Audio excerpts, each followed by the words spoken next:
ton avis, toi, sur les objectifs? Ah, moi, je pense que c'est nécessaire. Sans objectif, tu vas nulle part. Ok. Après, moi, je pense que faut pas avoir peur de se fixer des objectifs très élevés. Je veux dire, quelqu'un qui, je sais pas moi, à 10 ans dit moi je serai champion olympique. Je dis ben en fait ok. Je dis vas-y fonce. Et après c'est de fixer des paliers, en fait des étapes à franchir pour y arriver. Parce que si tu te mets que l'objectif super élevé, tu vas te décourager en fait à l'atteindre parce que tu vas mettre du temps à l'atteindre. Donc il te faut vraiment des paliers pour se dire ok, je vais là et ensuite ici et ensuite. Et toi tu montes un escalier quoi, au fur et à mesure. Et pourquoi on doit se fixer des objectifs hauts? Ça dépend de j'ai envie de dire, ça dépend de chacun et de l'ambition de chacun. J'ai- Moi, je suis plutôt quelqu'un qui va se fixer des objectifs hauts parce que c'est ce qui m'anime et parce que j'aime progresser, et parce que j'aime avancer et que j'aime un peu ce côté challenge. Mais il y en a d'autres, ils n'ont pas besoin de ça.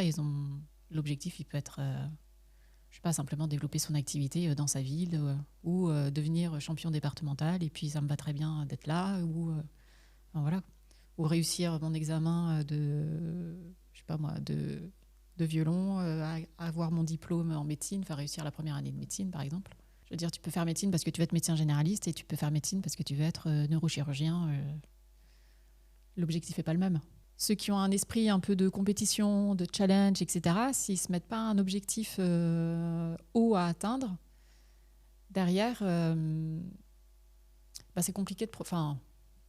Je pense que je vais parler peut-être personnellement et de ma propre expérience, mais je trouve que c'est compliqué d'y arriver, ou en tout cas d'avoir la motivation, de garder une motivation pour progresser.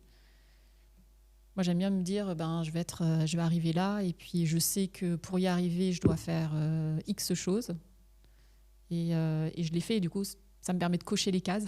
Donc c'est motivant de cocher les cases pour y arriver, et voilà. Mais ça, c'est peut-être plus un point de vue perso, tu vois. Je pense qu'il y a des gens qui se retrouvent aussi dans ce mode de fonctionnement, mais tout le monde n'a pas besoin d'avoir un objectif hyper élevé. Mais justement, toi, tu travailles avec des gens. Mais moi, moi, je travaille avec des gens qui ont plutôt des ambitions, quoi. Et du coup, leur fonctionnement, c'est de se fixer des objectifs élevés. Enfin, c'est quoi leur fonctionnement à ces gens qui sont dans la performance finalement? Les gens qui sont dans la performance, leur objectif, oui, en général, ils ont souvent, ils ont pour ambition d'être le meilleur dans leur domaine ou d'atteindre, enfin, si je prends un sportif, c'est d'atteindre un certain niveau, aller en national ou aller en international. Voilà, ils ont des objectifs à atteindre. Avoir un objectif, c'est hyper important. Et en général, elles viennent me voir parce qu'elles n'arrivent pas à l'atteindre. Donc, justement, il y a tout ce travail que je fais avec elles, où on va venir aller chercher qu'est-ce qui coince et qu'est-ce qui fait que je n'arrive pas à atteindre mon objectif. On est tous, chacun son histoire. Par contre, ce qui revient systématiquement, c'est qu'on va aller travailler dans l'enfance. Ça, c'est... on va aller ressortir des choses. Il y a des éléments qui remontent.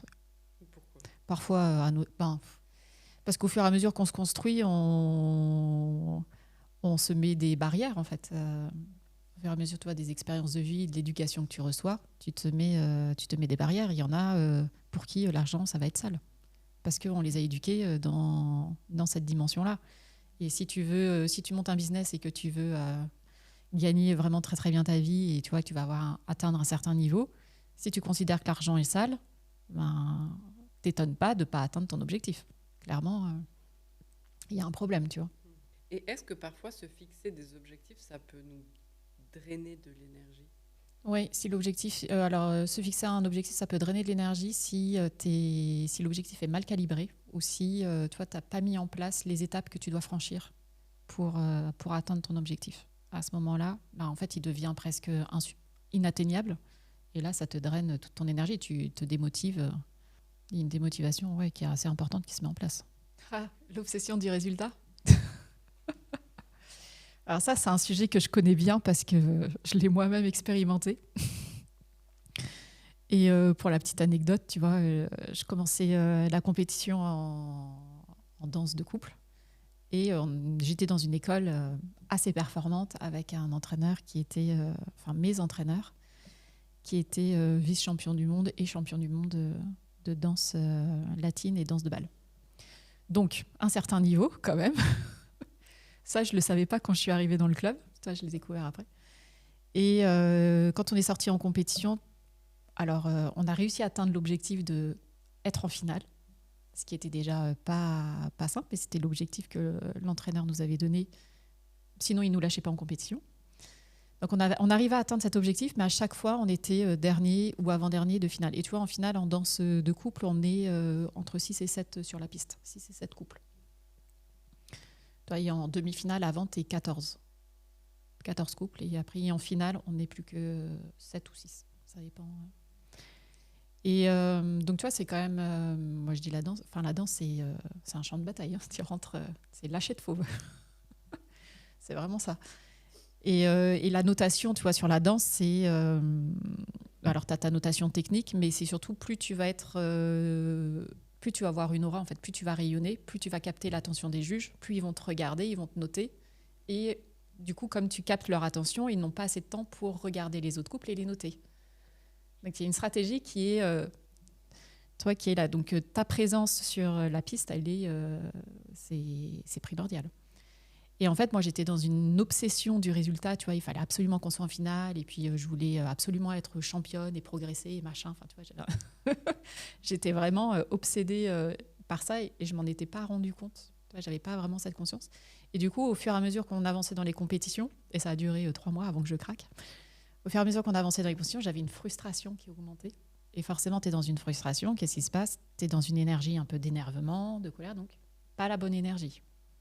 Tu es plus dans une énergie négative, donc pas vraiment l'énergie qui va te permettre de rayonner, quoi.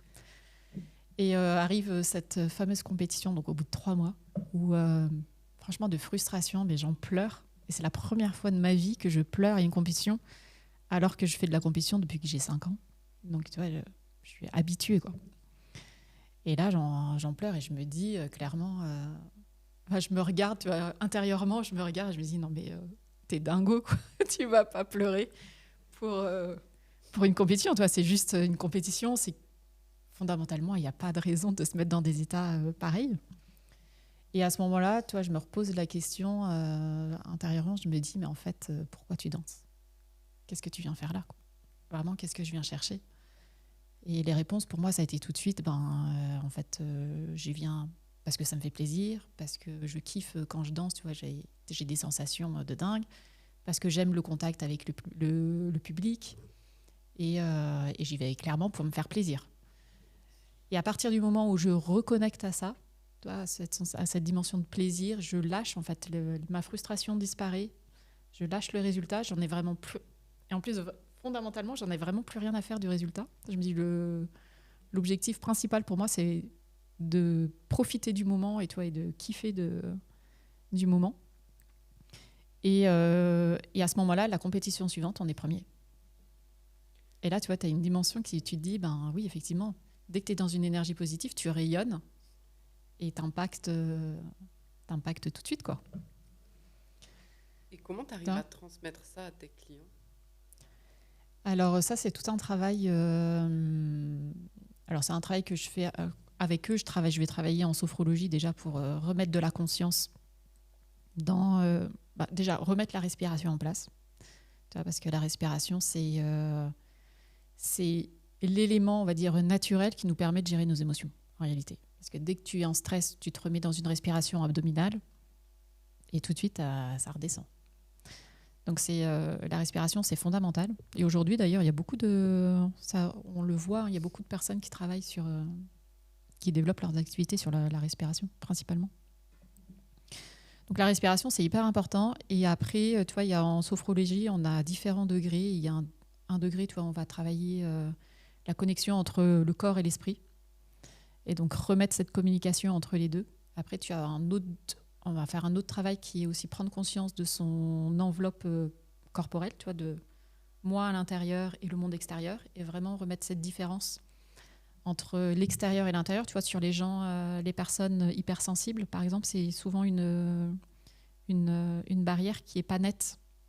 Donc le monde extérieur les impacte très fortement, et c'est pour ça qu'il y a qui surréagissent, en fait, quelque part.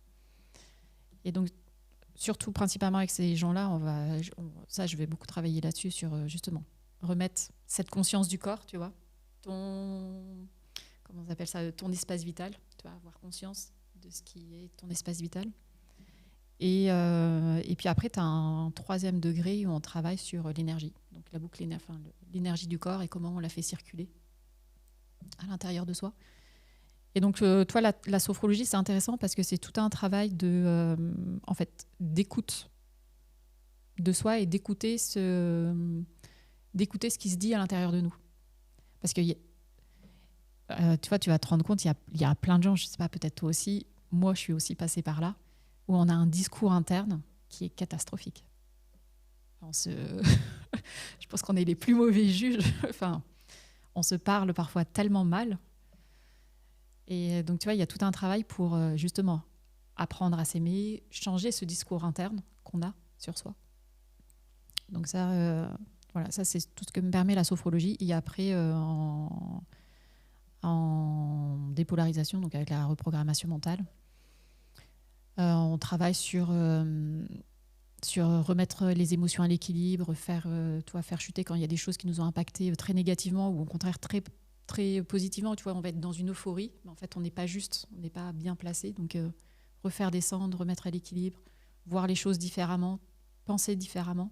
Et donc ça, c'est un entraînement plus, on va dire, du mental et du cerveau pour réfléchir différemment et voir la vie différemment. Finalement, toi, tu es pour qu'on se fixe des objectifs et pour le faire de manière intelligente. Enfin, moi, je suis pour qu'on se fixe des objectifs et qu'on les fixe de façon intelligente. Et oui, et c'est essentiel, quel que soit le domaine, enfin, même un enfant. J'avais une enfant qui avait... alors, c'est un partage plus perso, mais tu vois, j'avais une enfant qui voulait rentrer en classe internationale en 6e, puis elle échoue en 6e parce que c'était trop limite. Donc, elle retente en 5e. Et puis elle passe, mais c'est vraiment... on fait un peu le forcing, tu vois. Et puis elle arrive, les cours sont que en anglais, pas de français. Tu vois. Dans les classes internationales, c'est tout anglais. Et je lui ai dit, quand elle est arrivée, elle était en mode panique. Et tu vois, je lui ai dit tout de suite, en fait, ta première note, on s'en fiche. Et si tu as 2, c'est OK. Et si tu as 0, c'est OK. Je dis, c'est juste ton point de départ. Et puis le prochain contrôle, tu auras 1. Et puis le suivant, tu auras 2. Et puis le suivant, tu auras 3. Et puis, tu vois, et pour faire descendre la pression et se dire, en fait, j'ai une mauvaise note, je suis pas bon à l'école, ok, c'est mon niveau. Qu'est-ce que je fais pour avoir un demi-point en plus ou un point en plus? Et si tu fais ça, à la fin de l'année, tu te retrouves avec 18. Tu vois, donc c'est vraiment... c'est pour ça que c'est important de se mettre les objectifs. Parce que si tu te mets tout de suite l'objectif, je vais avoir 10 ou je vais au moins avoir la moyenne, tu vois, parce que tu débarques ou tu te fixes l'objectif de 15, et tu peux t'épuiser. Ça peut te paraître inatteignable ou insurmontable. Alors que si tu pars de là où tu es et que tu te dis, la prochaine fois, j'ai un point de plus, puis la prochaine fois, j'aurai encore un point de plus, tout de suite, tu te mets des marches et c'est beaucoup plus facile. C'est beaucoup moins stressant. Et c'est quoi l'objectif le plus fou qu'un de tes clients a réussi à atteindre? Le plus waouh, j'ai accompagné un boxeur sur son titre de champion d'Europe. Et ça, c'était chaud, parce que je ne connaissais pas du tout la discipline. Et je m'étais même posé la question, toi, si j'allais accompagner, parce que moi, aller voir quelqu'un se faire taper, c'est genre, niette. C'est pas du tout mon plaisir. Mais quand même, enfin, on avait bien travaillé ensemble. Et